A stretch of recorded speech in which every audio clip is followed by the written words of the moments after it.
घेतले पाहिजे आणि दुसरे मुद्दे आहेत आपले गाण्या लावण्यामागचे.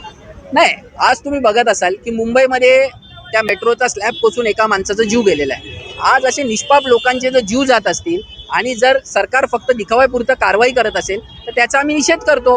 आज माणसाचा जीव गेल्यानंतर एका संबंधित अधिकाऱ्याला तुम्ही फक्त निलंबित करता, त्याला बरखास्त केलं पाहिजे होतं. 1,00,00,000 कोटीच्या वरचं काम आणि किती फाईन लावला? 6 कोटी. तुम्हाला कारवाई करायचे तर त्याला तुम्ही ब्लॅकलिस्ट करा.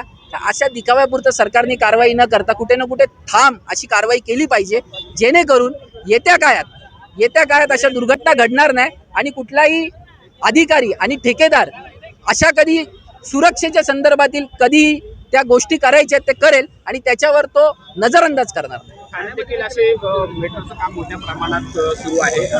या अगोदर देखील ठाण्यात देखील अशी एक घटना घडलेली होती, त्यामुळे कुठेतरी चिंता व्यक्त केली जाते. नाही, मेट्रोचं काम ठाण्यात सुरू आहे. आज ठाण्यामध्ये पण सुरक्षेच्या बाबतीत मेट्रो कुठलेही प्रिकॉशन्स घेत नाहीयेत. पहिला पण एक मेट्रोचा रॉड पडून इथे दुर्घटना झालेली आणि घोडबंदर पट्ट्यामध्ये अशी दुर्घटना वारंवार होते, पण ती छोटी मोठी असते. आज मोठी दुर्घटना घडायच्या पहिला सरकारने जागं व्हावं आणि मेट्रोचे अधिकारी आणि संबंधित ठेकेदार यांना तुम्ही ताकीद द्यावी, जेणेकरून सुरक्षेच्या बाबतीतील जेही पॅरामीटर्स आहेत ते फॉलो केले जातील.